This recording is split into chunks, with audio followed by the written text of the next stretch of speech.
Então, tá ok. Essa interdição vai ser, né, tem a legitimidade aqui, pessoas incapazes, né, isso que nós já comentamos.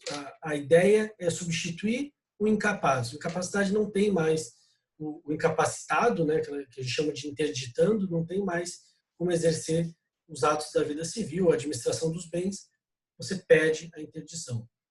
O 749 é a petição inicial, sempre junto com o 319. Então, não esquece do 319, né, porque aqui não fala em valor da causa, não fala em especificação de provas, então você vai sempre pegar o 319, que é o do rito comum, né, a petição inicial do rito comum, e vai utilizar o que for especificado no procedimento especial.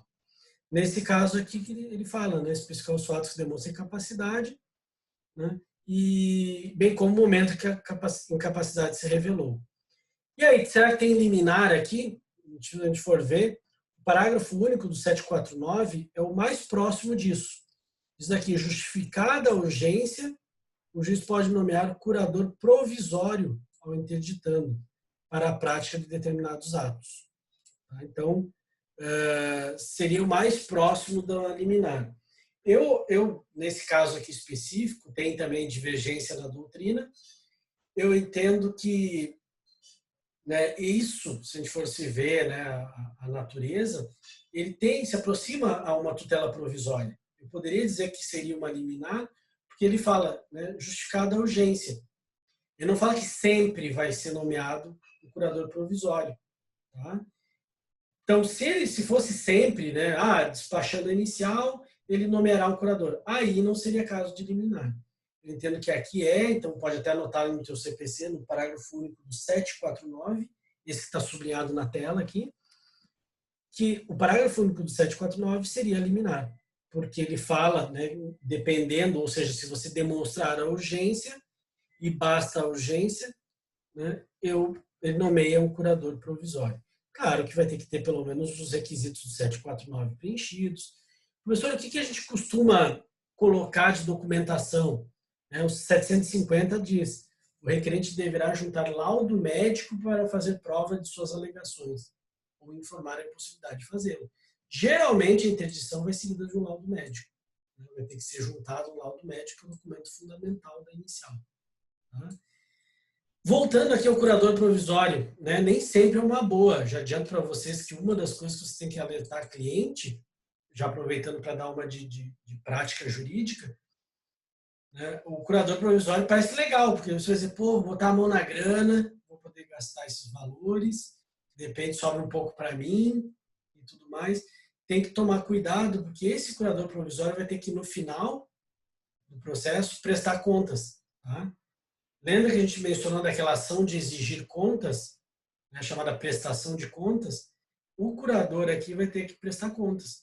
Por isso, e eles não deixam muito claro, né, na interdição, parece tranquilo. Você vai dizer, eu vou ali na padoca, pego um recibo, vou lá fazer um tratamento para ele, pego um recibinho, né? Ou às vezes nem pede recibo. Cuidado, porque no final do processo vai ter que prestar contas. E se não tiver prestado contas de forma adequada, vai responder por isso, inclusive criminalmente. Tá? O Ministério Público, no final desse processo, ele pede para prestar contas. O meu tio, no caso da minha avó, foi ele que foi o curador. Depois ele disse, né, que negócio, estou um pouco arrependido, porque sorte que ele tinha guardado, tinha já alertado ele, mas deu um trabalhão, ele teve que pegar todas as notas fiscais. A gente foram 3 anos, né, de interdição, até infelizmente ela veio a falecer. Eu disse para ela, você pegar todos esses 3 anos e colocar da forma contábil, né, planilhar, juntar recibos, nota fiscal, né? Aquela situação de, o cara me deu aqui um papel um caderno ali que ele botou que recebeu tanto, isso não vale. Então, tudo isso tem que alertar. Então, não é fácil ser curador especial. Tá? Não é fácil. Curador especial, não, desculpa. Curador provisório, o curador da interdição, tem uma grande responsabilidade, esse curador aqui que eu sublinhei. Tá? Guardem, se forem vocês, o caso, espero que não atuem como, né, mas é o caso de você, né, ter que guardar todos os gastos que você tiver. Senão vai ter que ressarcir e ainda responder criminalmente. Em relação, né, de provas aqui, só para já adiantar do trâmite, ele fala aqui que o juiz determinará no 753 a produção de prova pericial para avaliação da capacidade do interditando para praticar atos da vida civil. Então, quer queira ou não, né, a gente sempre vai ter uma prova pericial. Tá? Então, tem mais esse custo. Se a pessoa não tiver gratuidade, tem mais o custo da prova pericial.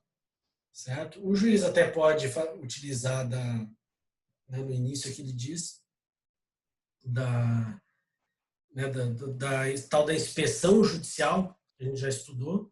Ele diz aqui, não podendo interditando deslocar-se até a audiência, né, que ele fala, né, o interditando será citado para em dia designado comparecer perante o juiz. Só que algumas vezes não consegue comparecer. Né? E aqui diz que entrevistará minuciosamente acerca de sua vida, negócios, bens, vontades, preferências, laços familiares. Isso tudo vai ser questionado pelo juiz. Né? E aí ele vai dizer, é como se fosse uma inspeção judicial, ele vai poder descrever se ele acha que a pessoa é incapaz ou não. Tá?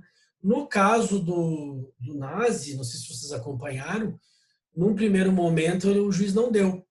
Porque imagina, o Nazi chegou ali, ficou sem usar drogas e sem beber durante o período pré-audiência, chegou lá matando a pau, né? Cantando as músicas de sucesso e tudo mais, e aí convenceu o juiz que não.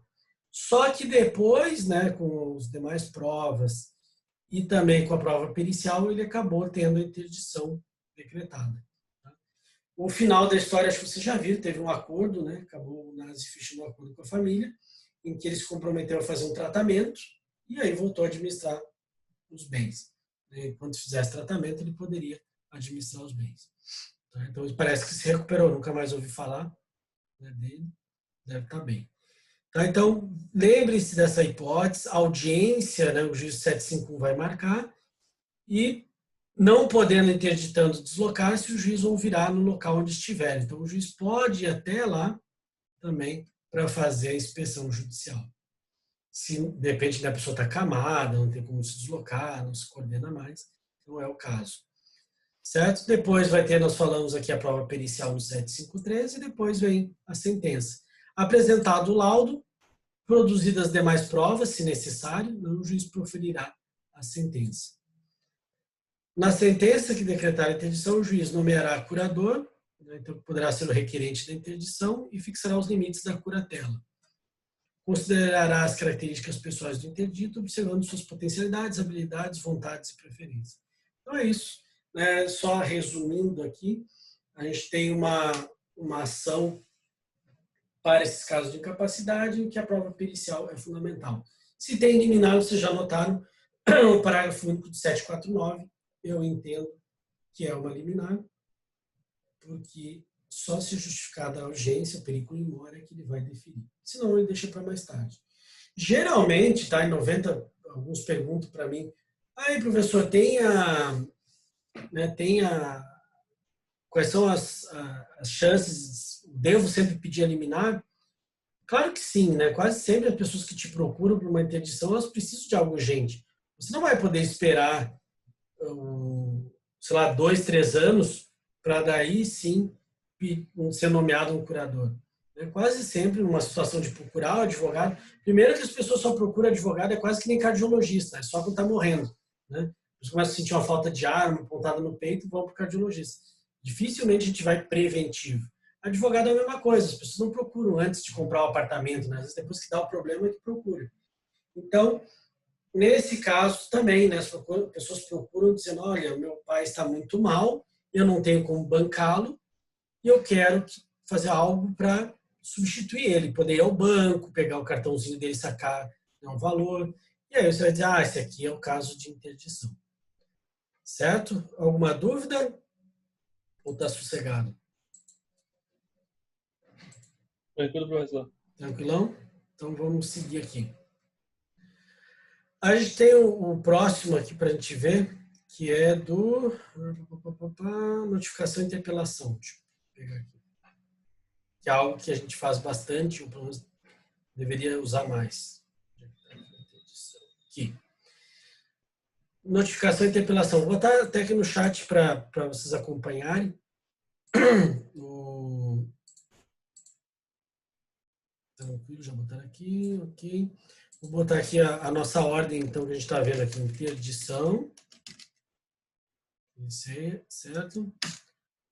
E agora a gente vai falar da notificação e interpelação. Muita gente também, na outra turma, né, 2 alunos perguntaram a questão das ações de família. Como é que fazia, professor? Tem um rito especial porque eles leram, obviamente que eles fizeram o trabalho de ler ali na parte que fala das ações de família. E o que acontece, né? Vamos pegar aqui e voltar rapidinho. Ação de família.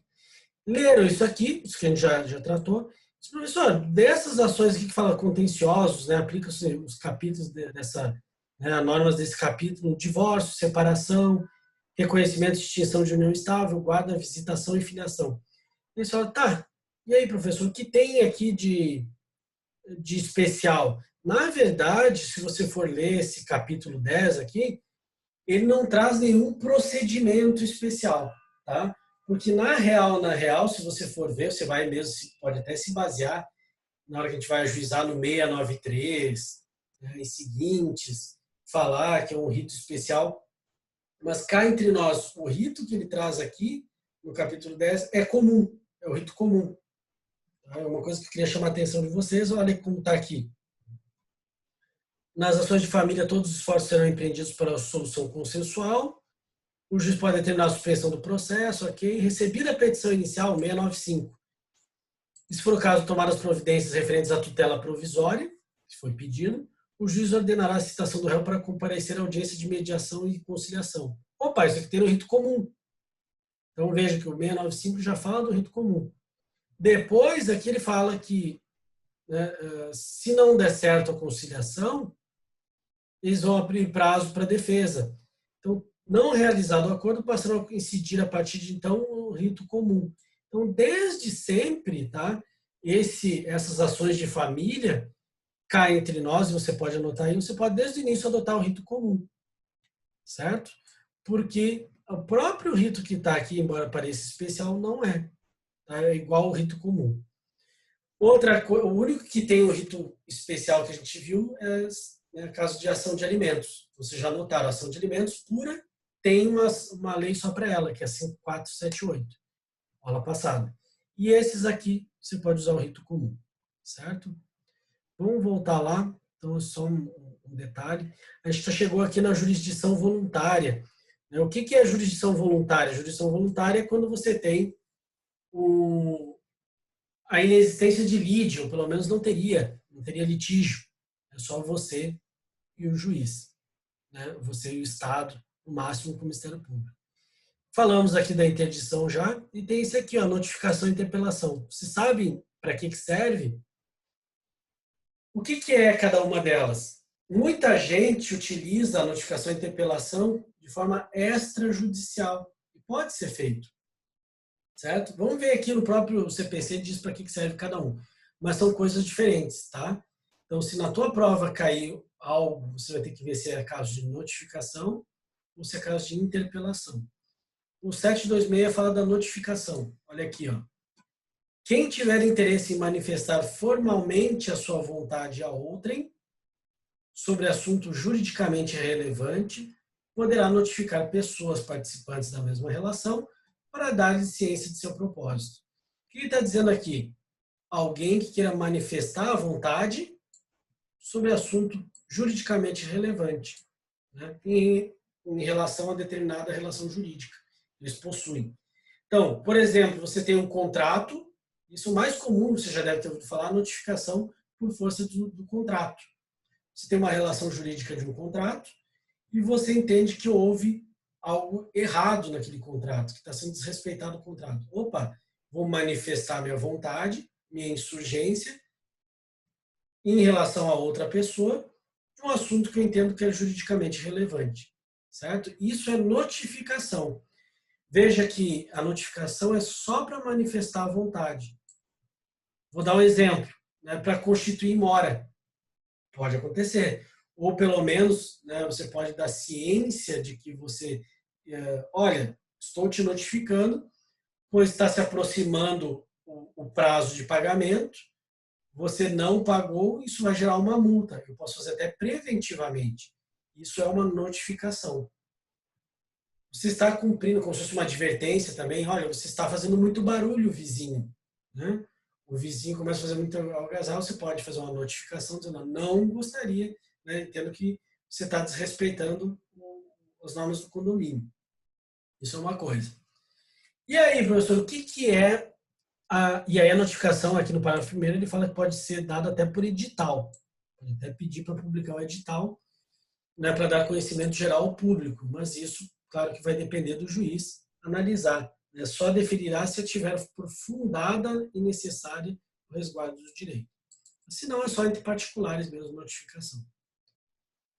E agora vem a interpelação. Se quiser anotar ali, o 726 é a notificação, tá? Até porque diz aqui, né? Poderá notificar, e o 727 é interpelação, que é diferente. Muitos advogados usam errado. Eles fazem interpelações dizendo que estão notificando. Cuidado com isso. Tá? Diz aqui, também poderá o interessado interpelar o requerido, nos mesmos casos do 726, para que faça ou deixe de fazer o que o requerente entenda ser de seu direito. Veja que notificação, manifestação de vontade. Interpelação, deixe de fazer, faça ou deixe de fazer algo. Então, por exemplo, professor, então quer dizer que quando o banco, e banco adora fazer interpelação, quando o banco diz que o meu cliente está atrasado nas prestações e quer que ele faça o pagamento, né, imediatamente sob pena de ajuizar uma execução, o que ele está fazendo? Ele está fazendo uma notificação e uma interpelação, tá? Porque ele diz, estou te comunicando que você está em atraso, manifestação de vontade, e interpelando, né, dizendo para você efetuar o pagamento com a multa. Ou, de repente, até pode ser que ele diga, olha, se você pagar até tal dia, eu excluo a multa. Então, isso é uma interpelação. Faça ou deixe de fazer algo. Certo? Então, são situações diferentes. Ok? Que mais que tem interessante aqui na notificação da interpelação é que elas podem se dar de forma extrajudicial. Então, lembra disso e pode até utilizar. Né? Notificação, vou aqui no chat também, interpelação extrajudicial. Existe, você pode querer fazer. Atualmente, tá, por exemplo, o banco, que eu citei o banco, 99% das vezes faz por via extrajudicial. Como é que eu faço isso? Alguém sabe? Alguém já fez uma notificação? Ou interpelação, ou ambas, de forma extrajudicial? Como é que se faz? Como é que eu poderia dizer para o cliente, vamos fazer uma interpelação extrajudicial? Porque eu não quero, o judiciário é caro, não há necessidade, né? Que a judicial ela é mais utilizada quando você precisa do oficial de justiça para ir lá, ele tem fé pública, às vezes você não consegue localizar no primeiro momento. Alguém sabe o exemplo de extrajudicial? Como é que se faz? São duas formas, tá? Que a gente tem. Vou botar até aqui também no chat. Por correios e por cartório extrajudicial. Por exemplo, tabelionato faz. Né?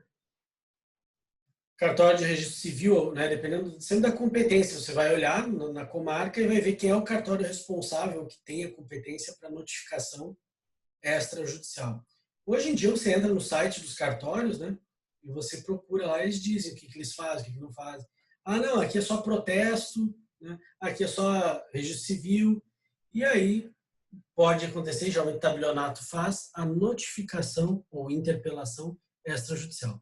Cartório usa só o nome notificação, mas você vai demonstrar que você tem conhecimento jurídico e pode fazer por meio extrajudicial.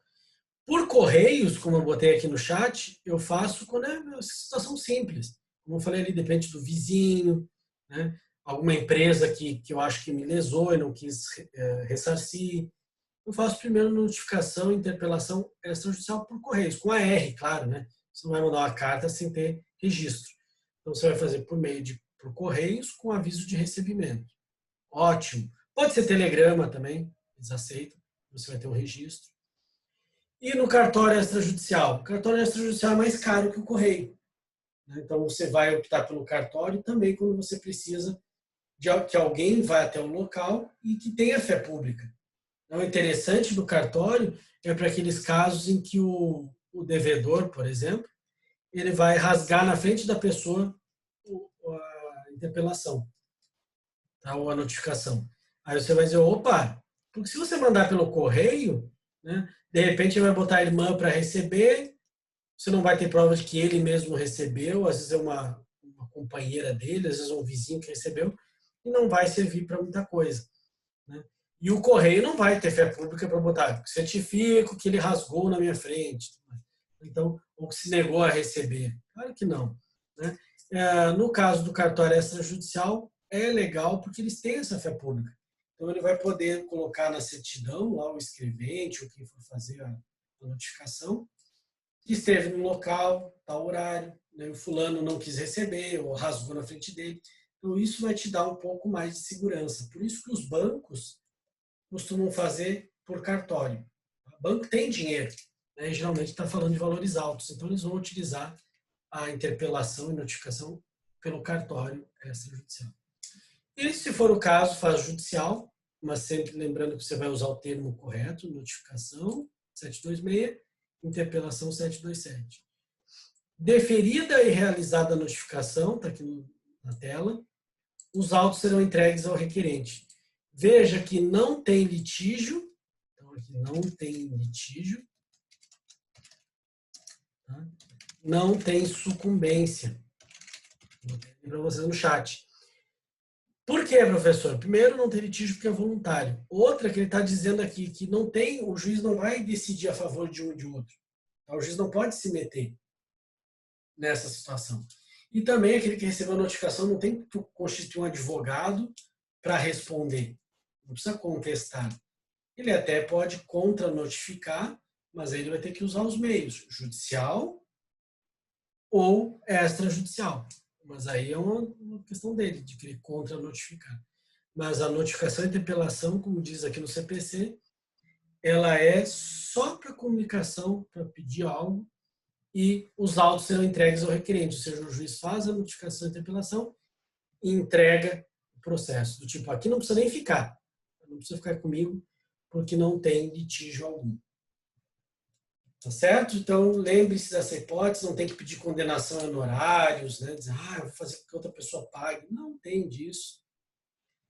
O juiz também não vai começar a se ater a essa hipótese, vamos supor que tu diga ali, né? Vem notificar e interpelar para que ele me pague decorrente de um baseado que ele comprou de mim e não pagou. O juiz não vai chegar assim, meu Deus, isso deu ilícito. Não, vai ter que notificar e interpelar, né? E aí, depois, se for o caso, o juiz pode até oficiar o Ministério Público para ver se isso tem algum delito, etc. Mas o que vai fazer, né, o que interessa é que ele não tem que ficar decidindo a favor de um ou de outro, né, e etc. Só comunicar o ato. Certo? Dúvidas? Interpelação e notificação? Não? Tá sossegado? Aqui do CPC, tá, do que a gente já tinha falado das ações de procedimento especial, eu entendo que as principais já foram. Não sei se vocês querem, de repente, que fale de algum que vocês viram e que acham interessante do que eu não falei. Né? Então, podemos tocar e pegar as fora do CPC. Né? Então, a gente vai falar dos procedimentos especiais importantes, porque, claro, tem um monte de procedimento que a gente ficaria um ano falando. Né? Como eu sempre brinco, os alunos perguntam, professor, o professor passou agora há pouco, de um que é muito curioso, né? Que é aqui, ó, regulação de avaria grossa, restauração de autos, regulação de avaria grossa, olha que nome esquisito. Assim como tem tantos outros aqui que vocês muito pouco vão utilizar, tá? que não é o caso de regulação de avaria grossa. Geralmente quem vai para o direito marítimo, né, que eu até falei para vocês que é um bom nicho de atuação, especialmente em Santa Catarina, né, que tem poucos especialistas, ele sim precisa saber, se você vai para a área de direito marítimo, saber da regulação de avaria grossa. Isso aqui, só por curiosidade, porque as perguntam o que é, se você for ler aqui, é aqueles casos em que há uma colisão entre embarcações, especialmente corre-se o risco da pessoa fugir, nunca mais você encontrar. Imaginou um navio chinês batendo uma embarcação brasileira, pode ser até estrangeira também, ele pode nunca mais aparecer aqui. Né? Então, não vai fazer o conserto, não vai fazer o pagamento dessa avaria chamada grossa. Então, aqui, para isso, criar esse procedimento especial. É muito curioso, que daí a ideia é reter a embarcação até o pagamento. Você tem uma ideia, né? Eu sempre cito esse exemplo. Uma vez eu estava fazendo um cruzeiro e tardou a chegar um dia a mais o cruzeiro, porque ele bateu num porto na Grécia. E aí, só aquela batidinha, a gente foi perguntando para a tripulação, só uma batidinha que fez uma avaria ali no casco, não chegou a afundar nada, foi rapidamente consertado, mas eles levaram um dia para consertar, trabalhando 24 horas, e disseram que só aquilo ali custou cerca de R$1 milhão. Imagina, então, qualquer, né, batidinha, diferente com a de carro, que custa 1.000, 2.000, não sei o quê, essa custa milhões. Então, para isso, criaram esse procedimento especial, né, que diz aqui, quando ainda existir consenso acerca da nomeação de um regulador de avarias, ou seja, um árbitro, o juiz da comarca, né, vai proceder com essa regulação, né, com esse procedimento especial. Só para, não vou falar dele aqui, porque acho que não vem ao caso de perder muito tempo. Certo? Então vamos para o próximo item fora do CPC. A gente vai ver aqui o mandado de segurança. Vou até botar aqui que eu acho que o mandado de segurança vou botar aqui no chat. Mandado, para vocês acompanharem o que eu estou falando. Mandado de segurança. Tá? Mandado de segurança tem previsão, nós já falamos rapidinho sobre ele, agora a gente vai detalhar. Na Lei 12.016, né, a lei de 2009, né, a gente tinha uma situação já mandado de segurança com uma lei velha, de 45, se não me engano. Imagina, de 1945 até 2009, né, tinha uma lei do mandado de segurança. Depois entenderam por melhorar, adaptar os novos tempos do mandado de segurança, mas ele continuou com a mesma essência. No artigo 1º, a gente tem o cabimento. Então, esse é um dos mais, né, detalhados possível. Né? Ao contrário do que a gente viu na interdição, que não me dá muita ideia, no mandado de segurança é perfeito aqui. Né? Uma ação constitucional, né? Eu costumo dizer que é uma ação constitucional, que diz, né, conceder-se-á mandado de segurança para proteger direito líquido e certo. Opa, vamos sublinhar aqui que ficou ruim. Direito líquido e certo, não amparado por habeas corpus ou habeas data, sempre que ilegalmente ou com abuso de poder, qualquer pessoa física ou jurídica sofrer violação ou houver justo receio de sofrê-la. Então, vamos detalhar isso aqui, até para vocês que não estão muito adaptados com o mandado de segurança, entender bem. É uma ação constitucional, por isso que eu falo que é impetrar, né, sempre usando os verbos corretos. Impetrar mandado de segurança, assim como habeas corpus e habeas data também são. Impetrar mandado de segurança. O objetivo é proteção do direito líquido e certo, então eu tenho que apontar que houve violação a direito líquido e certo. O que é direito líquido e certo? Não é hipotético, né? É aquele direito protegido por lei, que está evidenciado numa norma. Não amparado por outras ações, certo? Porque elas têm, cada um tem o seu objetivo, habeas corpus e habeas data, tem seu próprio objetivo. Aqui não, na de segurança. Abuso de poder, né? Por isso que a gente chama de ato coator no mandado de segurança. Então é direito líquido e certo contra um ato coator, um ato abusivo de poder. E aí pode ser pessoa física ou jurídica que pode utilizar uma mosquinha aqui, mandado de segurança. O que mais tem interessante aqui no artigo 1º? Veja que tem a previsão do MS preventivo. Preventivo. Tá? Diz aqui, ó, qualquer pessoa física ou jurídica sofrer violação sofrer violação ou justo receio de sofrê-la por parte de autoridade. Então, ele está dizendo aqui que eu posso utilizar não só paliativamente, que é o que a maioria faz, como preventivamente. Isso é uma possibilidade que você tem que analisar. E aí, professor, o que tem de mais legal para a gente ver do mandado de segurança? Eu vou mostrar uma peça processual aqui para a gente, para saber como é que é feito, como é que não é feito. Que tem liminar, tem. A gente já viu numa outra aula, quando a gente tratou do artigo 7º, estou descendo aqui, que ao despachar a inicial, o juiz ordenará, né? Inciso 3, que se suspenda o ato. Então, isso é a nossa liminar no artigo 7º, inciso 3. Mais do que isso, que eu quero que vocês saibam, tá? Que vocês acham que não estudaram ainda mandado de segurança a fundo, né? Isso é importantíssimo. Quem é a autoridade? Quem é que eu vou botar como réu? Né? Quem que você coloca como réu de um mandado de segurança? Ou seja, na verdade, a gente não chama de réu, a gente chama de autoridade coatora. Vou botar aqui também para ficar mais claro, se você estiver copiando, autoridade coatora. É tipo o réu. Né? Eles não chamam de réu, autoridade coatora. Quem é essa pessoa? Né? Aquele que pode suspender ou revogar a decisão, o ato coator. Certo? Então, isso serve para vocês, é importante para vocês não ter que emendar a inicial depois. Muita gente tem dificuldade, né? A gente costuma pensar assim como pessoa jurídica, às vezes, né? Até direito público. Vou falar da OAB. Você sabe quem é que eu coloco como réu, autoridade coatora, no exame da ordem? Vamos supor que tem uma questão lá que você tem certeza que tem que anular. Fez o recurso administrativo e a OAB não fez. A comissão lá do exame de ordem não anulou. Disse, não, se você quiser, vai para o judicial.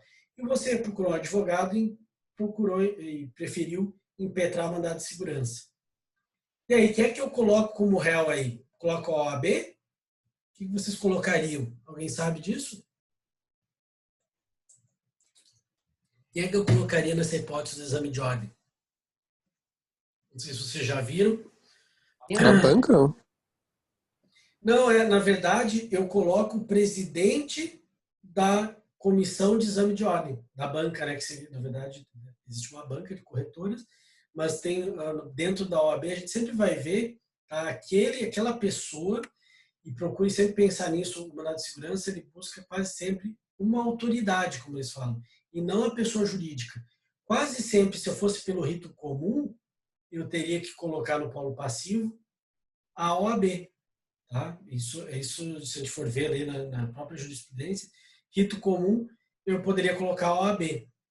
No mandado de segurança, por conta de ele falar de autoridade coatora, ele está querendo que seja a pessoa, como eu botei no chat ali, aquela pessoa, aquele que tem o poder de suspender ou revogar. No caso da OAB, seria o presidente da comissão de exame de ordem. Tá? E que você pode botar, né, contra a autoridade coatora, vem impetrar mandado de segurança contra a autoridade coatora, né, que é o presidente da comissão de exame de ordem, atualmente fulano. Porque isso que é comum se fazer, especialmente em cargos que tem muita mudança. Porque às vezes você não vai colocar só o fulano como pessoa física. Você vai colocar o cargo e pode até citar, que atualmente é exercido por exemplo, pelo Valdir Rodrigues. Bota ali que é o presidente da comissão de exame de ordem. Poderia colocar assim, mas na especificação inicial ali, presidente da comissão de exame de ordem. Porque é ele, segundo o próprio, como é que se diz, o edital, que tem poderes para definir, né, os rumos do certame ali, ou de qualquer, no caso do exame de ordem. Tá? Assim também é em concurso público, você vai sempre pegar quem é, e geralmente tem, né, o presidente da banca examinadora do concurso para sargento, você vai pegar esse cargo, vai colocar como autoridade coatora, atualmente exercido por fulano. Certo? Até aqui tranquilo? Isso, se vocês ficar alguma dúvida, vocês abrem o microfone aí. Beleza, Valdir, valeu. Então, isso é uma coisa. Tá? Primeiro, identificar a autoridade coatora. Até ele fala no parágrafo primeiro aqui que equiparam suas autoridades para os efeitos da lei os representantes ou órgãos de partido político e os administradores de entidades autárquicas, bem como os dirigentes de pessoas jurídicas ou as pessoas naturais no exercício de atribuições do poder público, somente no que disser respeito a essas atribuições. Então, está focando no que a gente já falou. Tá? Que mais aqui que é interessante? Artigo 4º fala em impetrar o mandado de segurança por telegrama, fax, meio eletrônico. Isso contém muita urgência. Hoje perdeu um pouco o sentido, porque a gente tem peticionamento eletrônico, né? Isso aqui era para a época que a gente tinha só peticionamento físico, e poderia tardar até chegar no local, né? De repente. Então, especialmente, vamos supor que você tem um mandado de segurança que tem que impetrar no TJ, e você está lá em Dionísio Cerqueira, né? Daí você tinha que mandar por correio até chegar. Então, na época, né, pelo menos quando não era eletrônico, fazia por telegrama, radiograma, fax, outro meio eletrônico, né, pode ser por e-mail, é válido. Aqui o artigo 5º é muito interessante. Quando é que eu não posso usar mandado de segurança, não posso impetrar? Ele diz aqui, ó, no ato do qual caiba recurso administrativo com efeito suspensivo, independentemente de caução. Por exemplo, né, vou dar um exemplo disso. Por exemplo, de repente o Detran, você fez um recurso de uma multa e a Jari, ou Jari, como queiram, todo mundo acho que já viu um recurso, já fez um, né, no Detran, e a primeira instância do recurso negou. Você não pode já imediatamente impetrar mandado de segurança, porque você tem uma outra possibilidade, tem um outro recurso com efeito suspensivo dentro do próprio Detran. Tá? Se eu não me engano, para o Conatran, sei lá, um desses órgãos. Tá? Mas existe, você vai ter que analisar se não é o teu caso. Às vezes até num concurso, né, se for uma situação dessas, se tiver um recurso administrativo com efeito suspensivo, não cabe mandado de segurança. E se não tiver efeito suspensivo, aí sim, claro, você pode buscar o MS para não sofrer prejuízo. Né? Por exemplo, no concurso público, quase sempre o recurso não tem efeito suspensivo, por isso que às vezes eles aceitam o MS. Por quê? Porque o concurso continua e eu quero participar das outras etapas. Não sei se vocês já viram, mas é muito comum isso, né, em concurso público. Você pedir para participar da próxima etapa, embora você tenha, de repente, recorrido administrativamente, daqui a uma semana tem a prova física, né, para bombeiro. E aí você não quer depois, imagina, depois vai ter que refazer tudo, você quer participar. E aí o mandado de segurança é perfeito, né, geralmente o juiz defere, e aí você vai conseguir uma liminar para continuar até decidir o principal. Depende para analisar, né, o teu caso daquela questão que você impugnou. Artigo 6º. A petição inicial deverá preencher os requisitos estabelecidos na lei processual, apresentada em 2 vias com os documentos que instruíram a primeira, reproduzidos na segunda. Indicará, além da autoridade coatora, a pessoa jurídica que esta integra. Então, você vai botar, por exemplo, na peça que nós vamos ver ali, o delegado da Receita Federal, que, obviamente, trabalha junto à Receita Federal, a qual se acha vinculado e da qual exerce atribuições. Aí tem um grande lance, que eu vou até botar aqui no chat também para vocês anotarem, que não cabe MS quando houver necessidade de dilação probatória. Tá? Isso eu já tinha falado para vocês. O que significa isso? O próprio artigo 6º diz que você tem que impetrar com os documentos necessários para o julgamento. O MS é uma ação muito rápida, o MS é uma ação constitucional que é muito célere, e ele precisa, né, que você já instrua com todos os documentos que embasem esse litígio, que embasem o teu pedido. Tá? Se você dar uma olhadinha na lei por inteiro, você não vai encontrar ali audiência, não tem audiência de instrução, não tem perícia. Por isso que eu anotei aqui para vocês no chat, não cabe MS quando houver necessidade de dilação probatória. Dilação probatória, se vocês não lembram, é a produção de provas. Tá?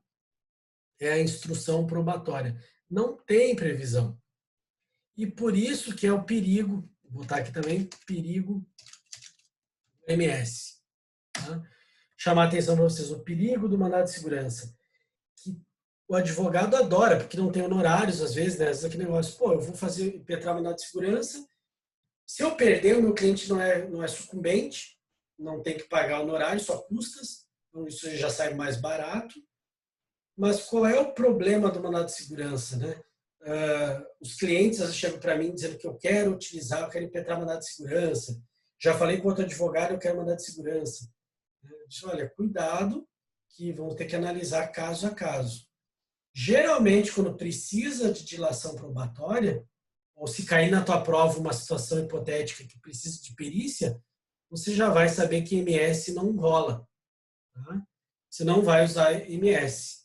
Vou dar um exemplo, né, que eu sempre falo para vocês, que é da prova psicotécnica.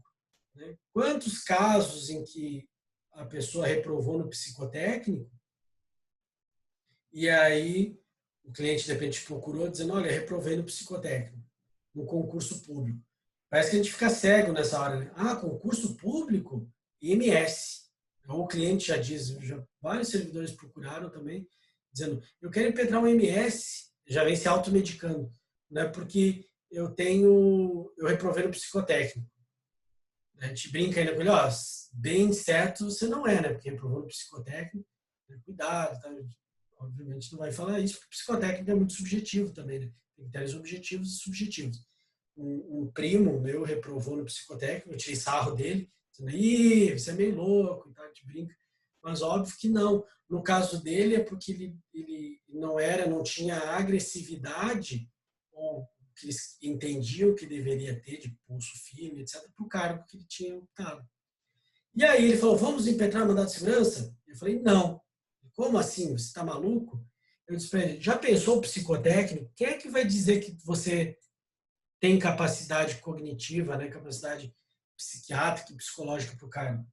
Ah, eu tenho um laudo de um psiquiatra que eu contratei. Mas tudo bem, os caras te reprovaram com laudo, tu tem outro. E aí, se o juiz quiser tirar a prova real? Ah, vai ter que marcar uma perícia. Então, caixão para o MS. Tá? Então, cuidado, né, de provas, sempre, especialmente se for o caso oral, prova oral ou pericial, fujam do MS. Fujam do MS. Tá? MS é só quando está muito bonitinho, os documentos prontinhos. Como eu falei ali no caso de concurso público, para uma questão, anular uma questão que você tenha, por exemplo, ele falou algo que você tem no CPC ou tem na doutrina, na jurisprudência, claro que não é dessa forma. Aí não precisa de dilação probatória. O próprio juiz vai olhar e vai dizer, poxa, essa questão aqui é absurda. Ele botou verdadeiro, né? Eles consideraram falso como sendo a resposta correta, mas só que ele também tem embasamento para botar verdadeiro. Então eles vão anular só a matéria de direito, né? Só a matéria de direito sem necessidade de dilação probatória. Precisou, então, se na tua prova eu colocar algo do gênero, que vocês vejam que a necessidade de ouvir testemunhas, houver necessidade de perícia, fuja do MS, não coloque MS, senão você vai tomar ferro e vai perder, né, ter um prejuízo do ajuizamento. E já vou te dar a palavra, William. Tá? Só para finalizar em relação a isso, o MS, daí você tem, se for esse caso, e quantas vezes eu já vi o mandado de segurança conseguir eliminar, tramitar anos, quando chega lá na frente, denego, né, a segurança, pois não era caso de MS. Já pensou o desespero dessa pessoa? Né? Eu tenho casos na família que procuraram, que ajuizaram mandado de segurança com um advogado de outro estado, depois me procuraram dizendo, olha, tu quer assumir esse processo? Aí eu olhei e disse, olha, vamos torcer para que não tenha um prejuízo grande para você, porque ele optou pelo MS e não era caso de MS. E agora está lá, né, desesperado no STJ com essa tese de que cabe ou não cabe. Eu disse, olha, tudo que você conquistou, se você disser que não cabia MS, caixão. Então, cuidado. Pode falar, William. Não, professor, é que essa semana, se não me engano, aconteceu um caso lá no escritório até que as advogadas falam, olha, tu que tá estudando, me fala o que tu acha. É que aconteceu que foi emitido o boleto, acho que o preparo, né? e foi pago errado, uma coisa assim, e daí foi feito como deserto. Aí o Uhum, pessoal entrou lá com embargos e tudo, só que daí ele deu um entendimento ali que tinha até 48 horas para complementar e algo uhum. assim. E daí meio que eu falei até, tá, mas ele não tem uma segunda chance, assim, para tipo, né? Daí eu fiquei na dúvida, não sabia se era caso de mandado de segurança ou não. Não, é porque quando você tem como fazer esse recurso, né, por exemplo, aqui se pegar o inciso 2, já aproveitando o gancho, no artigo 5º ele diz não considerar mandado de segurança. Se for recurso administrativo com efeito suspensivo, se couber ainda, de decisão judicial da qual caiba recurso com efeito suspensivo, então é possível, né, você pleitear, né, você de repente, o teu caso era uma apelação? Era uma apelação. Apelação, tá? Aí, na verdade, você pode, né, quem reconheceu provavelmente foi o TJ, deve ter sido o relator, aí você poderia, né, interpor um agravo interno até, da decisão monocrática, para dizer não, né, eu cumpri os requisitos e não...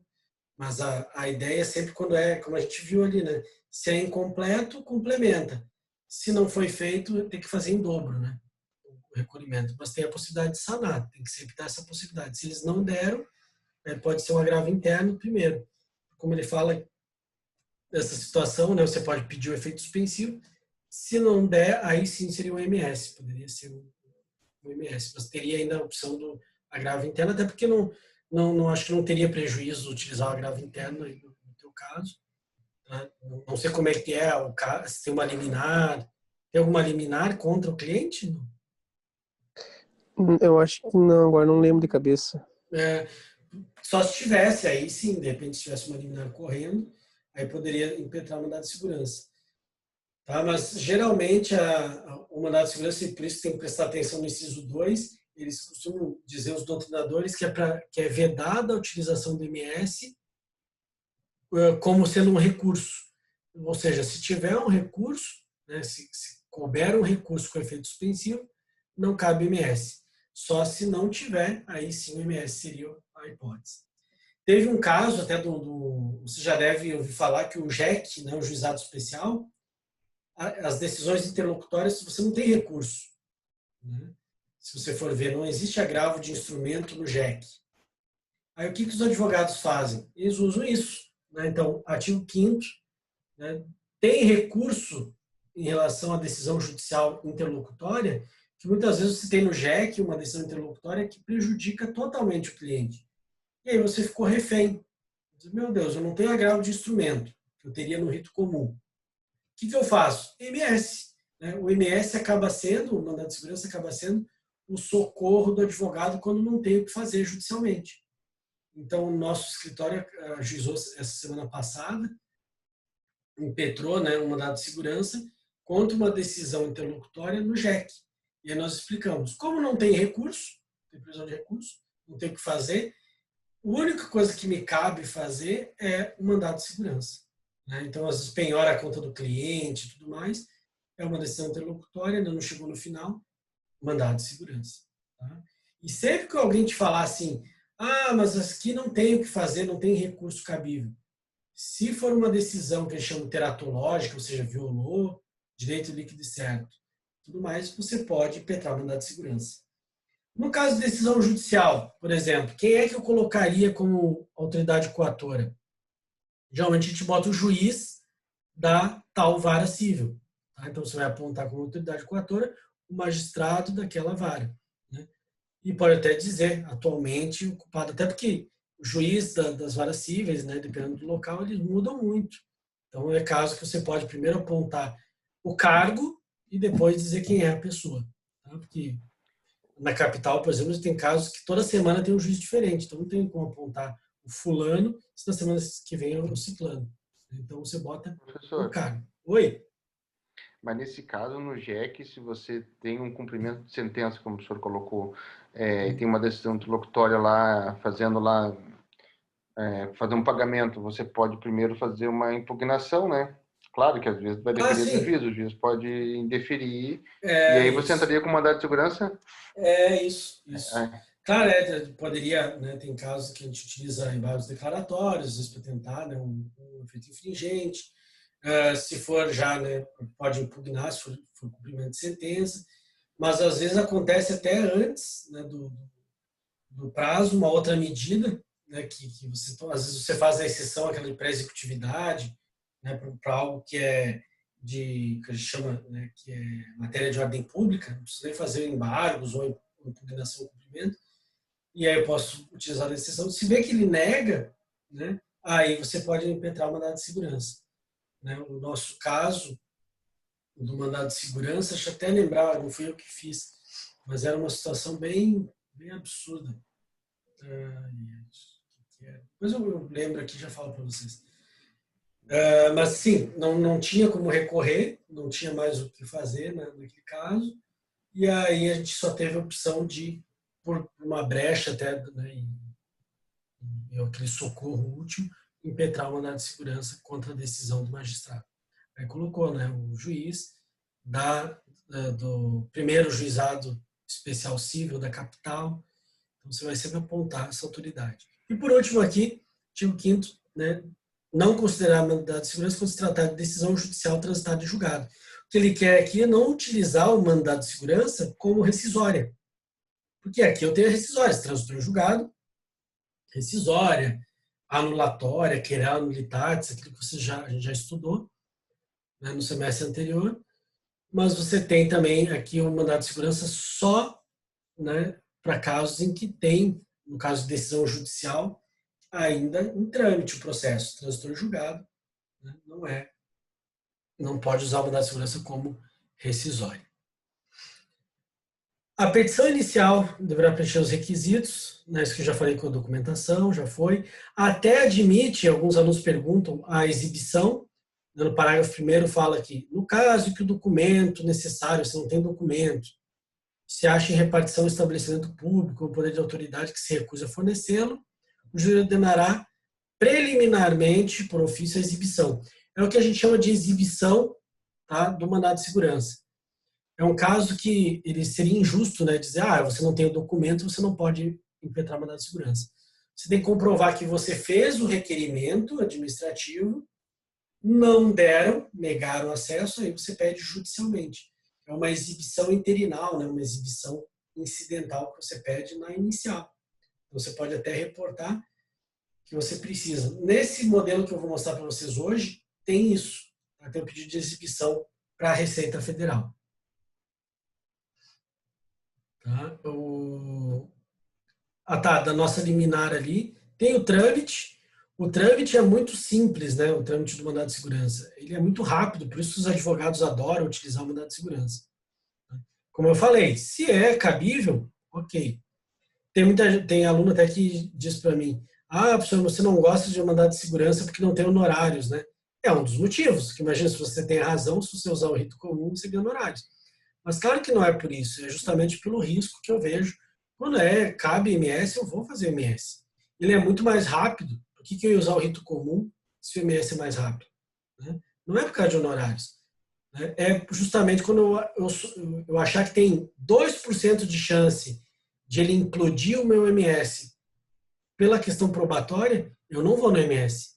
Às vezes é o patrimônio, a vida do cliente que está em jogo, né? O cara do concurso público. Nesse caso ali, teve um cliente que teimou comigo, né, do psicotécnico. Mas os meus amigos todos fizeram psicotécnico. Eu falei igual a mãe fala pro filho, né? Você não é todo mundo, né? Você não é todo mundo. Todo mundo tá indo brincar lá fora, mãe. Você não é todo mundo. Né? Então eu disse, olha, se você quiser entrar com o MS, os teus amigos estão correndo um risco danado. Porque se o juiz entender e eu acho que tem que ter perícia, caixão pro teu MS. Não adianta ser bonitão, ganhar liminar, festejar e depois ir pro saco. Tá? E o trâmite, olha aqui que é muito rápido. Você protocola inicial, tá no artigo 7º ali, né? Ele notifica a autoridade coatora que ela vai prestar informações. Tá aqui, 10 dias para prestar as informações. Geralmente, né, ele determina daí vai despachar, obviamente, a liminar antes até de notificar a autoridade coatora. Às vezes determina uma réplica e já decide. Então veja que é muito legal o mandado de segurança porque ele só tem como se fosse uma contestação. Olha, outra coisa que é legal, não sei se vocês entenderam, 10 dias para prestar informações. Por isso que ele não fala em contestar. Tanto que essa autoridade coatora não precisa nem ter advogado. Não sei se vocês já olharam o mandado de segurança. O mandado de segurança, muitas vezes, vem assinado só pela autoridade coatora, sem nenhum advogado. E não precisa mesmo. Tá? O mandado de segurança ele foi criado para que, inclusive, a autoridade coatora preste as informações sem precisar de advogado. E depois, logo na sequência, ele já decide. Então, até explica aqui o recurso da decisão de primeiro grau, que conceder ou denegar a liminar, caberá agravo de instrumento. Isso a gente já sabia. Depois, mais aqui, ele fala do final, aqui no finalzinho do julgamento. Vamos falar de outro ponto que é interessante aqui na lei, só para a gente não passar, senão depois não alegarem que não sabiam.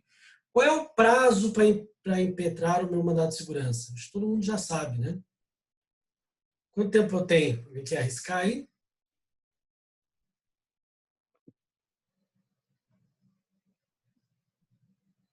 120 dias, né? Que é o prazo que eu tenho. Vamos descer aqui, a gente tem a previsão. O direito 23, artigo 23. O direito de requerer MS extinguir-se-á decorridos 120 dias contados da ciência pelo interessado do ato impugnado. Veja que eu tenho, a partir do momento que é ciente do ato coator, por exemplo, saiu publicada a relação de aprovados no concurso e o meu nome não está lá. E eu tenho acesso lá ao indeferimento da minha prova, lá daquela questão que me ferrou. Eu tenho 120 dias a partir dessa publicação para impetrar o mandado de segurança. E se passar os 120 dias, o que vocês fariam? Eu não posso, né? Está dizendo aqui, extinguiu-se o direito ao MS. O que vocês fariam? Posso ajuizar uma outra ação? Posso, né? Então você vai anotar ali que passados os 120 dias,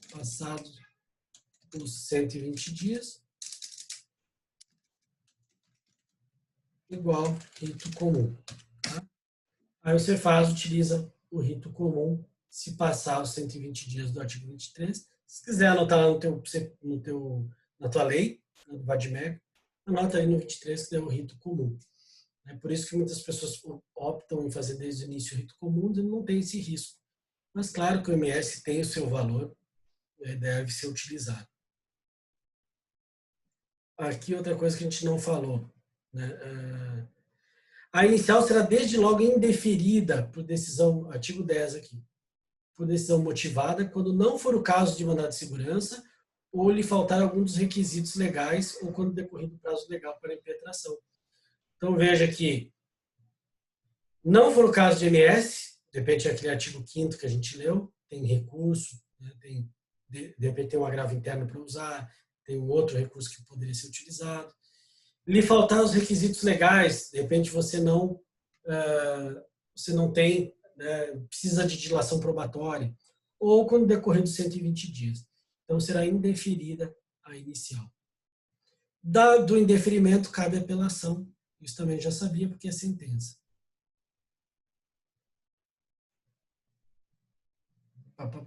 Que mais aqui? Acho que é só isso, tá? Acho que a gente tinha que ver. Tinha mais algum ponto? Para a gente ver a petição já, vou explicar como é que fica na prática isso. Acho que é só esses pontos.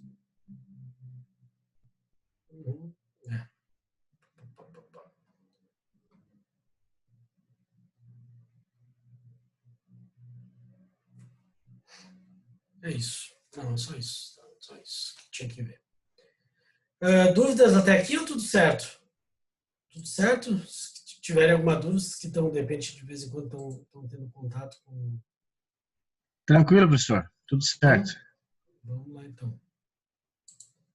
Deixa eu pegar a petição aqui do Mandado de segurança. Está aqui. Na tela. E sempre que alguém te perguntar, né, às vezes o cliente fala também do MS. Ah, mas o MS não tem liminar. Desculpa. Eu quero optar por MS porque me disseram que tem liminar. Aí você pode dizer para ele. Mas no teu caso, se você usar o rito comum, tem tutela antecipada. Né? Então, não vai deixar de ter uma tutela de urgência. A liminar aqui no caso, claro, é muito boa, mandado de segurança. Esse exemplo que eu estou botando aqui na tela para vocês, da petição, ele foi do protocolo da inicial até o julgamento, foram 3 meses. Então foi um absurdo de rápido. Foi relâmpago o negócio. Então, muito melhor, ainda mais que a Justiça Federal, né? A Justiça Federal ela tem menos processos e tem mais aparato, né, de pessoal e de tecnologia.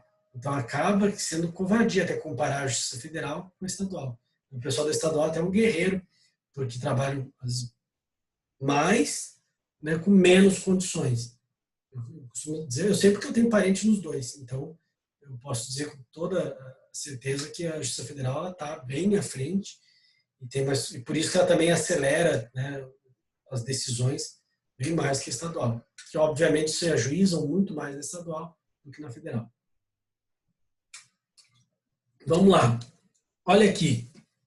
Ao juízo da Vara Federal de Florianópolis, porque vai cair numa das varas federais. Era caso de mandado de segurança, com pedido de liminar, como todo MS. A ideia é pedir uma liminar, né, quase sempre quando você busca com essa intenção.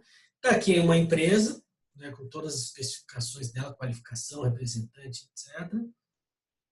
Vem com fundamento no artigo 1º caput da Lei 12.016, impetrar mandado de segurança. Estou dizendo que tem um rito especial, artigo 1º, que é o basicão, aquele que a gente viu. Contra ato coator praticado pelo senhor delegado da Receita Federal do Brasil em Florianópolis. Tá? Aqui a gente nem apontou o nome da pessoa, só colocou o cargo, né, porque isso também muda e não interessa tanto para a gente.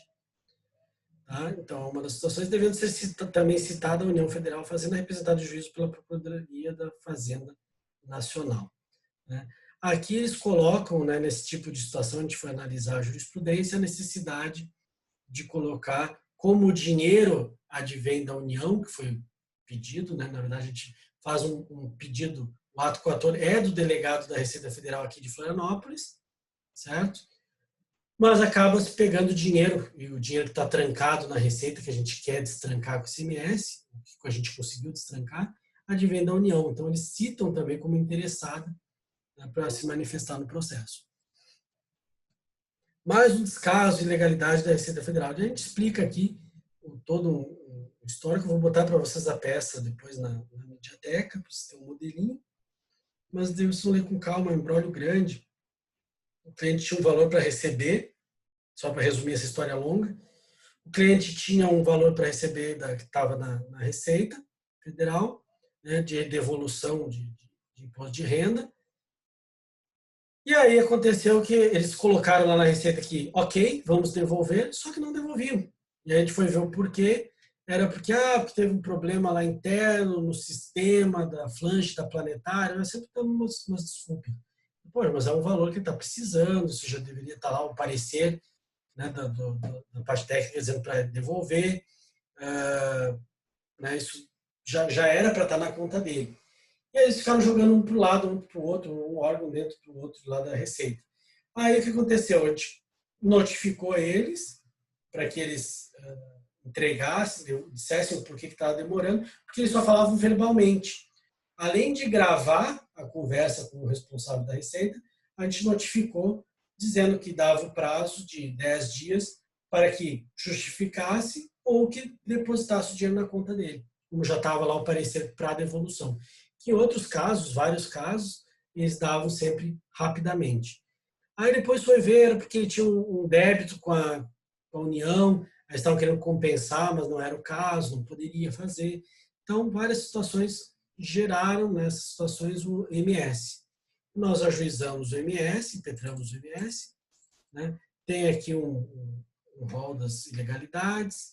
A gente falou do cabimento do mandado de segurança aqui, citou inclusive um julgado, né, do TRF, que diz aqui a demora da administração tributária em consolidar os débitos abrangidos pela refis da Copa, seja por desídia, seja pela ausência de ferramentas necessárias, não pode acarretar o ônus do sujeito passivo, tais como óbice, emissão de certidão de irregularidades ou compensação de tributos. É um caso de mandado de segurança. Então, a gente mostrou aqui. Esse é o caso típico do MS. Tá? Exibição de documentos. Lembra que eu comentei com vocês a possibilidade de eu solicitar, né, a exibição junto com a inicial, porque a Receita estava retendo. Né? Então, a gente colocou, tendo em vista que eles não deram uma justificativa, né? Eles não repassaram o dinheiro, mas também não deram por escrito uma resposta. Era só a gravação que a gente tinha e uma notificação. Então, a gente pediu a exibição da fundamentação deles. Se já tivesse alguma coisa no sistema, que nos passassem, porque eles tinham se negado. E aí vai aqui, mais um pouquinho da parte do direito, explicando, vem a liminar, aqui, mais abaixo. Necessidade de liberação do valor incontroverso, liminarmente, saldo remanescente apurado. E aí a gente falou que mesmo que eles alegassem que tinha débitos do cliente, por exemplo, o cliente tinha 1 milhão para receber, e os débitos dele eram 100 mil, então que 900 mil já repassassem a ele. Não tem por que ficar retendo todo o valor para uma dívida pequena.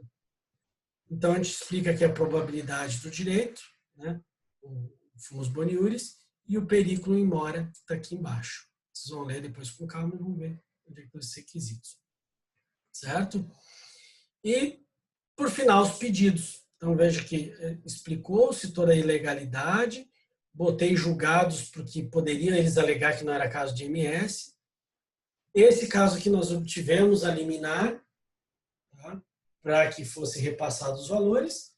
A própria Receita repassou os valores e, depois disso, nem recorreu da decisão, o juiz já julgou, já sentenciou, dizendo, já esgotou, a liminar já passou o valor, ele já entendia que era possível, e já tendo visto que não houve uma resistência maior da delegacia da Receita Federal, ele sentenciou na sequência, foi muito rápido.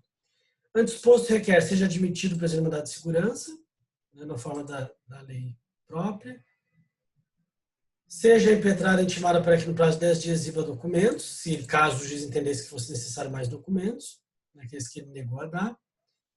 Liminarmente, na audita altera parte, seja expedido comunicado à Receita Federal, ordenando a liberação imediata do valor incontroverso, no caso 733 mil. Tá? Ordenar a notificação da autoridade coatora para responder, para prestar informações. No caso aqui também eles não se valeram de advogados, o próprio delegado que fez. A citação da União, por ter dinheiro delas envolvido. Né? Ao final, seja confirmada a liminar, expedida a ordem de compensação do valor remanescente de um montante liberado liminarmente. Determinar a intimação do Ministério Público, que é de praxe, está no artigo 12. E a apresentação do áudio, né, como não era EPROC, concedido prazo de 5 dias úteis para apresentação em cartório da mídia digital, contendo a gravação de áudio mencionada como meio de prova, ante a impossibilidade juntada desta via protocolo eletrônico do sistema EPROC. Na época que a gente utilizou, não tinha como juntar o áudio no EPROC. Hoje em dia tem. Né? Hoje em dia é interessante que a gente já consegue botar áudio no EPROC. Na época que a gente fez, não. Era maio de 2019 não conseguiu. A gente pediu, então, por 5 dias para juntar o CD em cartório. Pede para intimar no advogado, dá a causa o valor de tanto. Certo? Então, é só para explicar para vocês como que funciona o MS. Os principais pontos que você tem que sempre estudar se é mandado de segurança, fazer o pedido liminar e quem é a autoridade coatora. Sempre busque aquele que pode, porque às vezes a gente vai muito afoito.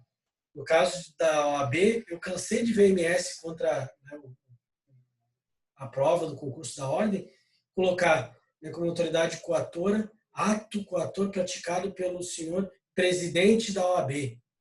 Né? E, na verdade, não é.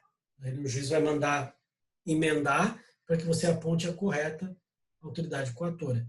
Sempre que for concurso público, né, sempre for qualquer certame desses, você pesquisa no edital quem é que pode né, dá ordem para aprovar, reprovar, né, e geralmente é o presidente da comissão do exame, né, o presidente da banca examinadora, blá, blá, blá. Então, é esse que você vai botar como autoridade coatora. Dúvidas? Tudo certo também? Ok? Então tá. Vamos passar o último ponto aqui da nossa aula. Perfeito. Professor, então é sempre em face do órgão maior, né? Tipo, da OAB é o presidente máximo da OAB, no caso.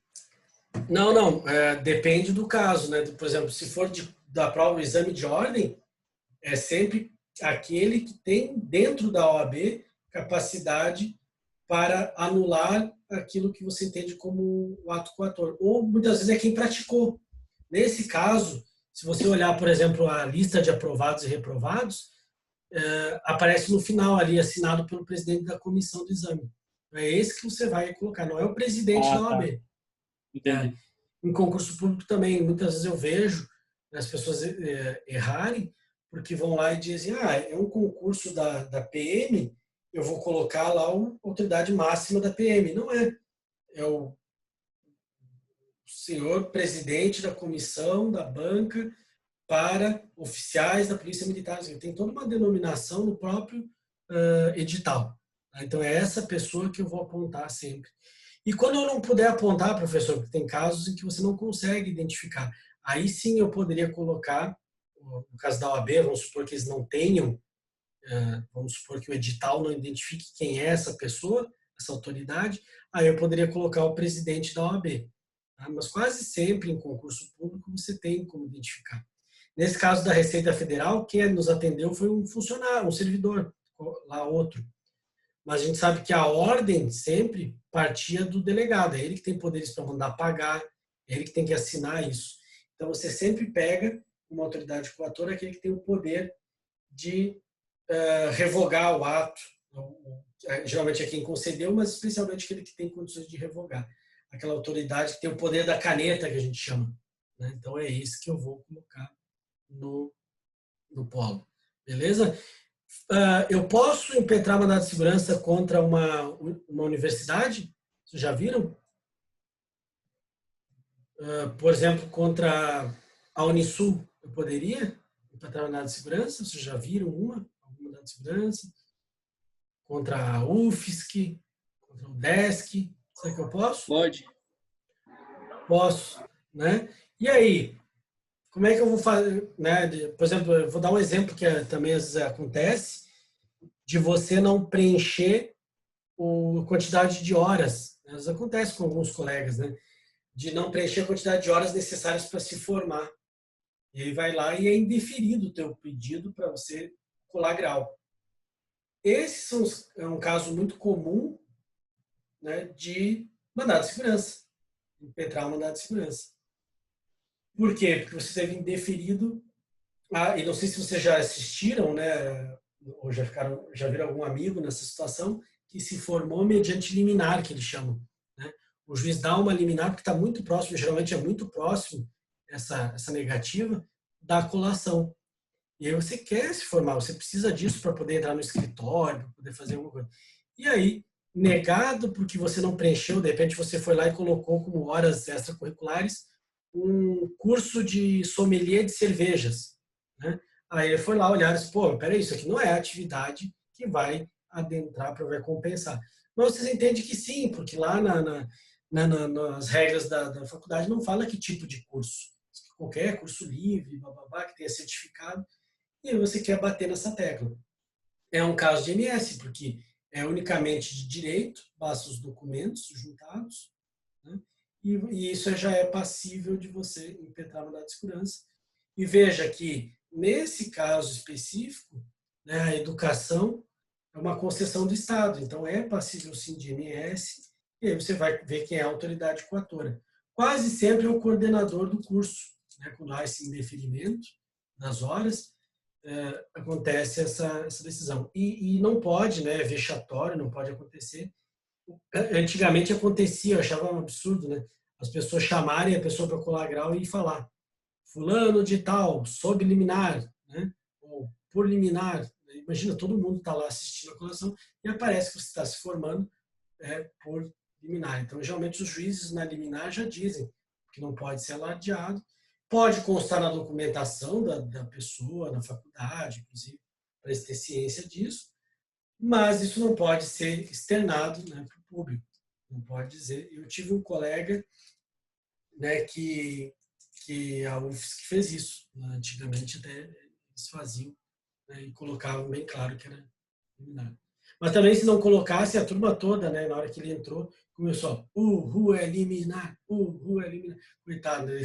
Todo mundo ele com a cara de tacho, depois começou a rir. Os colegas, imagina, não iam sacanear, ele era sacanear com todo mundo. E aí conseguiu se formar por liminar por uma situação dessa, de compensação de horas, e depois até teve concedida a segurança. Né? Eu não lembro, acho que era um curso que eles não queriam aceitar de idiomas, ou sei lá o que era, mas ele conseguiu.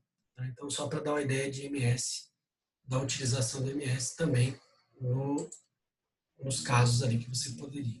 Vamos pegar a Lei 9.099 para finalizar a nossa aula. A gente vai finalizar com ela, não precisa fazer intervalo, né?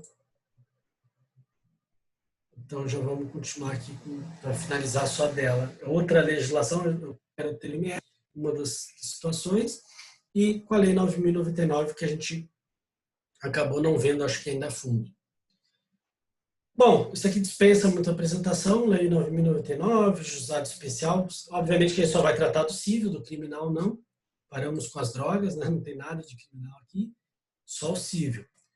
O que eu tenho aqui para chamar a atenção do juizado especial? Vou botar até no chat aqui para quem também gosta de copiar. JEC, Lei 9.099, aqui.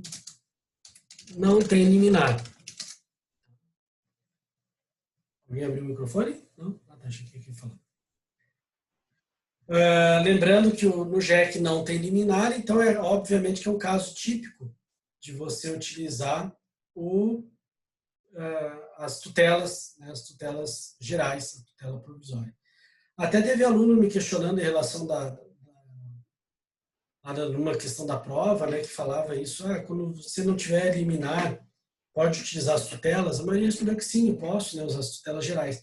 Só que o exemplo, muitos erraram, né, porque a ideia do exemplo era você colocar casos de procedimento especial que não tinham liminares e que você usa a tutela geral.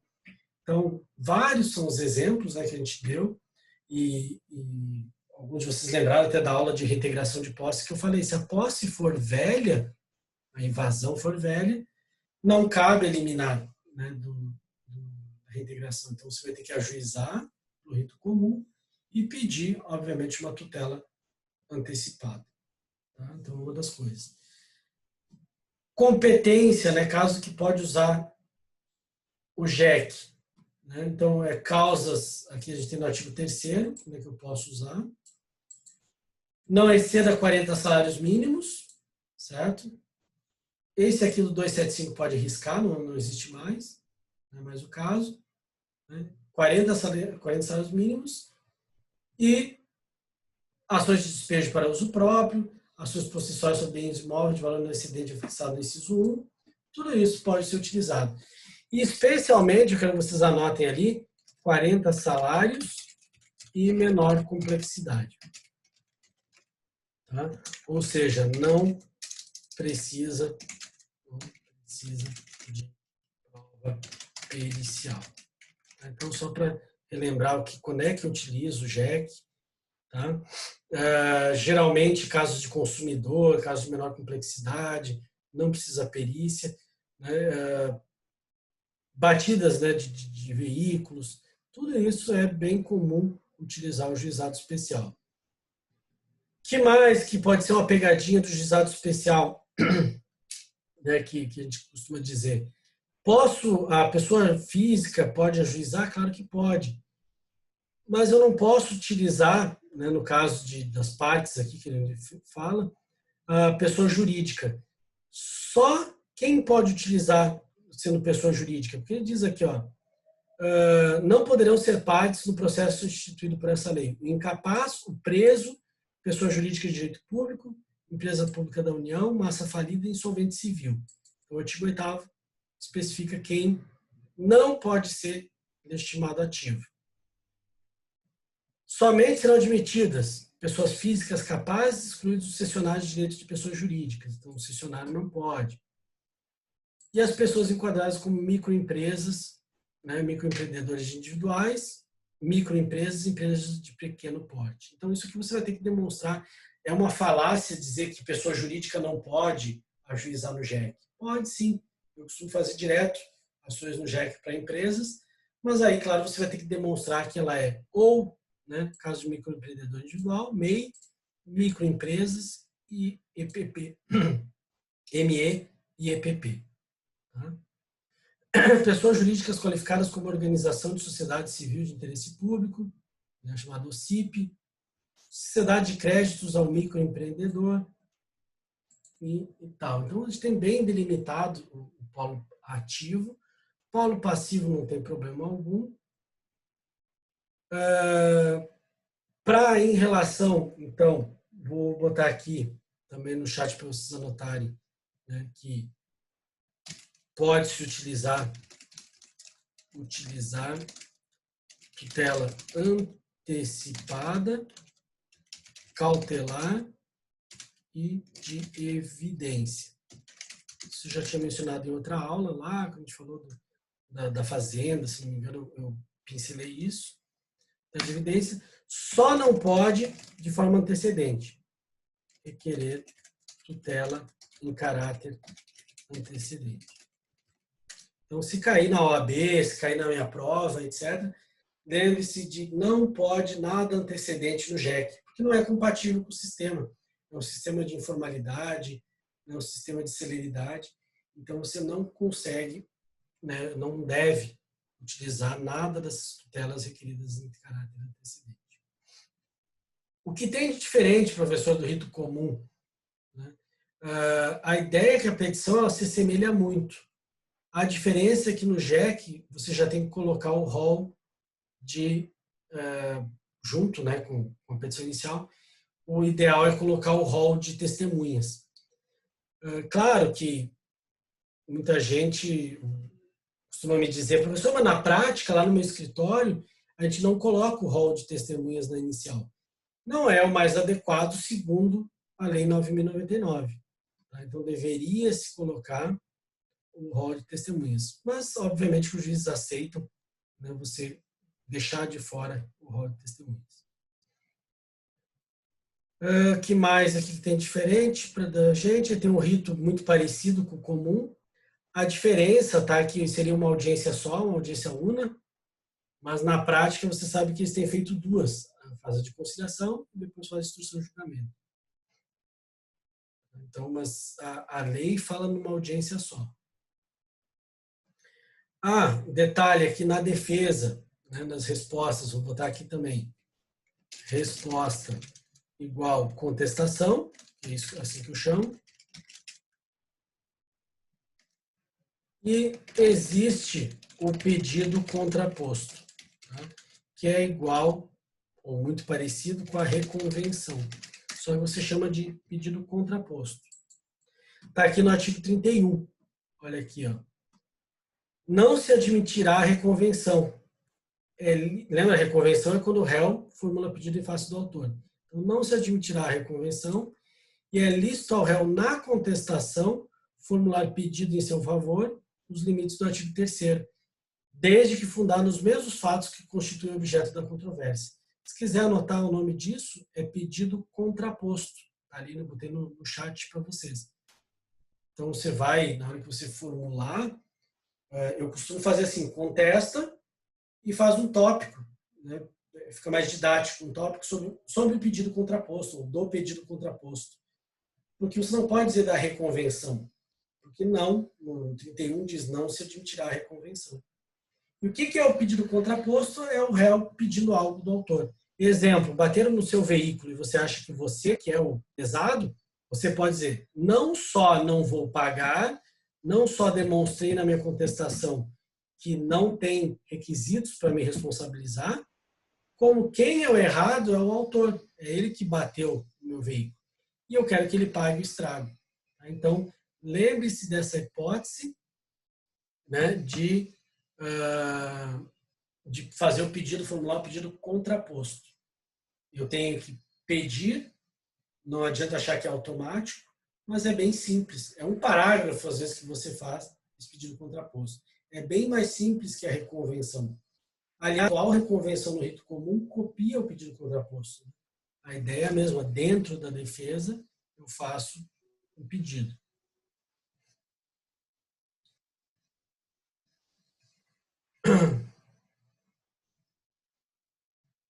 É isso, tá? Acho que não tem muito o que falar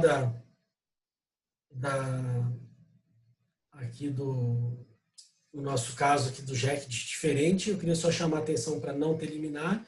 Peço as tutelas provisórias clássicas, nunca de forma antecedente. Na defesa, pede, né, faz a contestação de forma específica, como acontece no comum, e, se for o caso, um pedido contraposto. Às vezes, em rixas, né, das pessoas, bate aquele famoso dano moral em condomínio, às vezes vai numa reunião condominial. Outro dia eu tive um cliente desses, né, que eles começaram a bater boca no condomínio, aí o cara partiu para cima dele, os dois se bateram, se agrediram, e aí acabou que a pessoa entrou com a ação, ele até queria deixar por isso mesmo, disse, uma coisa, esquentamos ali na hora, ele me xingou, eu xinguei ele também, o cara entrou com a ação, a gente fez a contestação e um pedido contraposto, dizendo, caso ele entenda que se Vossa Excelência entender que é para indenizar o autor, a mesma ofensa ele fez ao réu, então que ele indenize também. E o que acabou fazendo o juiz? O juiz, né, acabou compensando, dizendo que não havia, que as partes, segundo as testemunhas, as duas agiram errado, as duas se agrediram. Se ele fosse dar uma indenização, seria a mesma para os dois, portanto, ele estava compensando mutuamente, né, os valores que ele deveria dar de indenização. E aí tem julgados, né, que falam que agressão mútua e tudo mais não gera dano moral.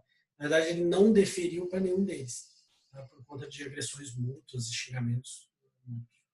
Tá bom? Então, essa é uma situação que você tem que ver. Em relação às provas, né, quando ele fala das provas aqui, lembra que só não pode a pericial, mas existe a tal da prova técnica simplificada. Vou botar aqui também. Não tem perícia, mas sim a prova técnica simplificada. O que é a prova técnica simplificada para quem nunca viu? É simplesmente o juiz ouvir um especialista que pode ser na audiência. Ou o juiz pode remeter um e-mail pedindo um parecer dessa pessoa. Então, como o nome já diz, é diferente, né, de uma prova pericial. Está no artigo 35. Quando a prova do fato exigir, artigo 35, o juiz poderá inquirir técnicos de sua confiança, permitindo às partes a apresentação de parecer técnico. Esse inquirir técnico é a chamada prova técnica simplificada. Não é a perícia tem todo, né, um trabalho de nomear um perito, quesitos, pagar a perícia, papapá. Então aqui é simplesmente uma opinião técnica. Vai ser gratuita, né, vai ser alguém que o juiz confia, vai inquirir. No máximo que vai acontecer aqui, né, o Estado vai pagar, porque é interesse do juiz. Se uma das partes requerer, até ele pode determinar o pagamento, mas não é comum, porque o JEC, em primeiro grau, é gratuito. Então, não deveria ter valor algum. E é para auxiliar o juiz, então ele mesmo pode pedir para ouvir essa pessoa, um técnico da confiança, e determinar muitas vezes que o Estado pague. Pode ter inspeção também no curso da audiência, né, de instrução, realizar inspeção em pessoas ou coisas, ou determinar que o faça alguém de sua confiança. Então, tem a possibilidade de inspeção judicial também. O que mais? Só isso, tá? O resto é igual, sentença é igual, só dispensa o relatório. Eu acho que é isso. Qual é o recurso que cabe da sentença? Alguém sabe? Inominado? Isso, né? Eu não tenho a apelação, e sim o recurso inominado. Então, aqui ele fala um pouco da situação, né?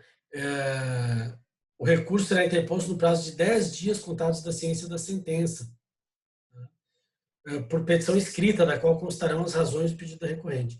Então, não é apelação. Nesse caso, sentença do JEC é recurso, a gente chama de recurso inominado. Então, cuidado, né? Tem 10 dias só. Então, 10 dias que eu botei aí no chat, porque pode acontecer de você errar isso, né? E até na prática, já imaginou que triste para o cliente, você vai, que saiu a sentença, você diz, o Leonardo explicou que de sentença cabe apelação. Lembre-se que você está num rito especial. O próprio rito na 9.099 diz que são 10 dias para um recurso. E esse recurso é dito como inominado. Tá? Recurso, inclusive, terá somente efeito devolutivo, né? E o juiz pode atribuir efeito suspensivo para evitar dano irreparável para a parte. Então, em princípio, diferente da apelação, a regra é ter só devolutivo, ao contrário da apelação.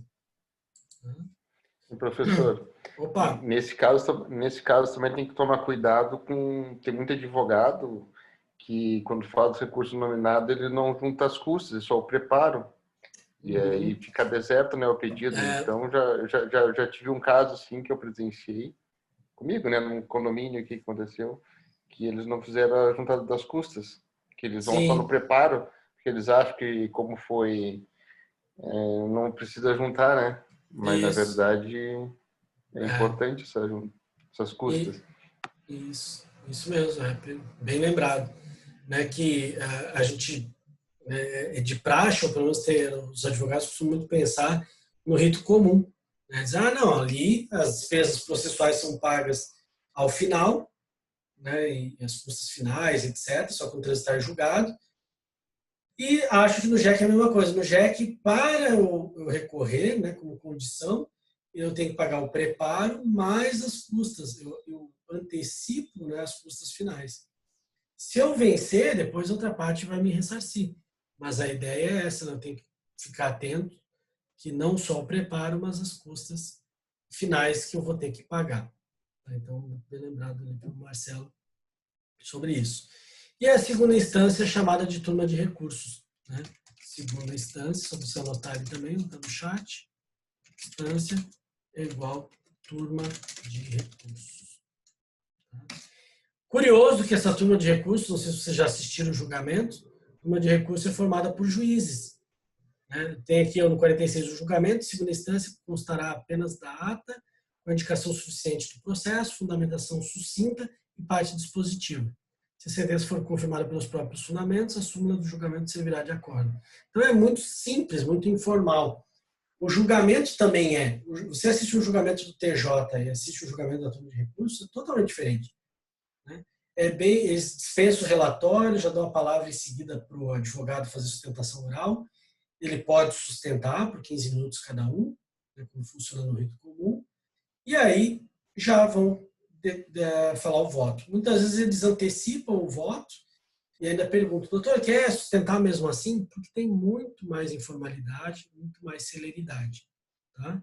E aí quem julga no tribunal são desembargadores. No nosso caso aqui da turma de recursos, são juízes. Né? Não sei se vocês também já assistiram. Além de ser uma sessão mais dinâmica, menos pomposa, porque na turma de recursos o pessoal age de modo mais informal, até pela característica do JEC, você vai constatar que só tem juízes ali, não tem nenhum desembargador, porque é a característica do JEC. Tá? Formada por juízes, isso tem no regimento interno, como é que são escolhidos esses juízes. Geralmente eles pegam juízes mais antigos, né, do fórum, né, para formar a turma recursal. Mas isso está lá no regimento, então a gente não vai entrar nesse mérito. Mais alguém tem dúvida? Está tudo certo? Olha aqui nas despesas, né, o acesso ao juizado especial dependerá em primeiro grau do pagamento de custos, taxas ou despesas. Né? O preparo do recurso, como você já falou na forma do parágrafo 1º do 42, compreenderá todas as despesas processuais, inclusive aquelas dispensadas em primeiro grau, e salvada a hipótese de assistência judiciária. Então, isso quer dizer que tem que recolher o preparo, as custas, né? E em primeiro grau, isso é o interessante, às vezes, de você optar pelo JEC, é que é gratuito. Mas o cliente diz, por que eu vou fazer no JEC? Aquela famosa inscrição no Serasa, né, indevida. A gente costuma dizer, olha, na justiça comum, o valor é maior da indenização. No JEC, o teto é mais baixo. Tá? Mas o JEC, em regra, é para ser mais rápido. Sem falar que se você perder alguma coisa, tiver alguma sucumbência, você não vai ter que pagar, porque o primeiro grau é gratuito, 0,800. Tá? Então, essas vantagens do JEC. Críticas na prática é que o JEC está tão entulhado de processo e eles não colocam mais juízes, né? Foi muito bonito criar em 95 o JEC, todo mundo feliz da vida. Criou-se o JEC, entulhou-se de processo, tem uma série de vantagens, né? De informalidade, não precisa de advogado, até 20 salários mínimos, né? Chamado jus postulante. Ótimo, vou no JEC. Choveu de processo no JEC, não teve estrutura para dar conta. Então, hoje em dia, tem casos lá no escritório que o JEC demora mais que o rito comum. Eu falo para os clientes deles, falam para mim, não, mas o JEC não é a celeridade, o JEC não é o pequenas causas, o rapidão. Não. Tá? Na prática, dependendo da comarca, o JEC demora mais que a justiça comum, infelizmente. Tá? Porque é muito processo, depende para um juiz só, né? Ao contrário das outras, que de repente, né, você tem um juizado especial num lugar e depois lá tem 4 varas cíveis. É óbvio que a vara civil vai dar muito mais conta, muito mais rápido do que o JEC. Fechou? Alguém tem mais dúvidas? Tá tudo certo? Então, acho que por hoje é só. Tá? No dia 1º, então... Opa, pode falar? Professor, não, tranquilo. É só com relação à avaliação que o professor colocou ali do trabalho para o dia 3. É que na hora que o professor falou hoje ali, falhou meu áudio, eu não consegui... Tá. Tem um problema no computador, eu não consegui acompanhar. Não, tranquilo. Eu posso fazer... o professor já falou na semana passada, mas eu posso fazer individual e o professor vai colocar isso já na segunda? Isso, no dia 1º, domingo, à noite, eu já vou postar ali, vocês vão receber um e-mailzinho que está postado no EVA, e aí vocês vão ter aí todo o feriado e mais a terça-feira para resolver. Tá? Eu falei para vocês, pode ser individual, dupla ou trio, você que escolhe. Perfeito. Né? E aí, eu falei só de prestar atenção, não precisa se desesperar e achar que tem que botar doutrina, nem jurisprudência, nem precedentes. Eu falo que o precedente, né, a jurisprudência, que a gente chama, é só para casos que você entende adequado e que você... Isso eu vou botar de instrução até nas orientações ali, quando eu repassar o trabalho. Tá? Não há necessidade, mas se você quiser para enriquecer, você pode colocar. Tá? Então, você pode chegar e dizer, eu quero colocar o julgado porque eu achei aqui, é muito fácil de achar, né? Hoje em dia. Achei um bem legal aqui para esse caso. Então, não vai ser um caso complexo, um caso que você vai dizer, meu Deus, nunca ouvi falar disso. Né? Por exemplo, pode ser um caso para entrega de medicamentos. Aí você vai fazer uma tutela, né, antecipada, fazer a peça bonitinho, com atenção, com todos os detalhes, e matar a pau. Fazer o checklist, olha lá a petiçãozinha, se tem todos os requisitos que precisava, se o CPC, tudo que o CPC fala que precisa, você colocou. Né? Essa atenção, não procura fazer muito afoito, né? Vocês vão ter tempo. Então, geralmente eu faço em sala de aula, né, essa petição, os alunos terminam em 2, 3 horas, aí vocês vão ter muito mais, né? Vocês já vão ter um modelo, então você só construir em cima do modelo a tua narrativa, o teu direito, o teu pedido. Beleza? Perfeito, professor. Obrigado. Valeu. Então tá, senhoras, um abração. Então, qualquer dúvida, eu continuo aqui um tempinho. Tá? Para quem Tranquilo, professor. Boa noite, valeu. Valeu, professor. Boa noite. Um abraço. Aí na terça-feira não vai ter aula. Não, eu vou ficar à disposição no período da aula para vocês tirarem, se eventualmente tiverem alguma situação pode ser ao longo do dia também da terça, mas se quiserem também nesse período pode mandar o WhatsApp, né? Pode mandar um e-mail, para tirar alguma dúvida. Eu prefiro até o WhatsApp, você já tem o contato, né? Pode mandar na hora, dizendo, professor, tem uma coisinha aqui que eu fiquei em dúvida. Óbvio que eu não vou dar a solução jurídica para você de qual peça que é igual ao OAB. Isso aqui vai dizer qual é a tutela que tem que fazer. Mas, de repente, alguma coisa que você não entendeu do enunciado. Tem alunos que sempre perguntam para mim, professor, eu posso inventar uma qualificação? Claro que pode. Você inventa a qualificação que você quiser. O que não pode é mudar a parte de direito, né? Isso não. Mas os fatos, você pode dar uma alteradinha ali, dar uma floreada, né? De repente, sei lá, fulano está passando fome. Senão a gente cria uma lei nova, professor. É isso. Aí você pega mas a parte de fática mesmo, vocês podem dar uma exagerada, como às vezes os advogados fazem, né? Às vezes o cara está só dizendo que tem urgência por tal motivo, você pode dizer que tem mais ainda, porque os filhos estão passando fome. Se quiser dar uma floreada, ele pode fazer, não tem problema. Só não vai mudar os fatos a ponto de mudar o tipo da peça, né? Não vai dizer assim, é uma tutela antecipada, vocês criam uma situação de que o cara está dilapidando o patrimônio para fazer uma cautelar. Aí eu não vou aceitar. Né? Assim, a OAB também não aceitaria. Beleza? Valeu, professor. Boa noite. Valeu. Um abraço. Um abração. Tudo de bom. Valeu, professor. Boa noite aí. Valeu. Tudo de bom.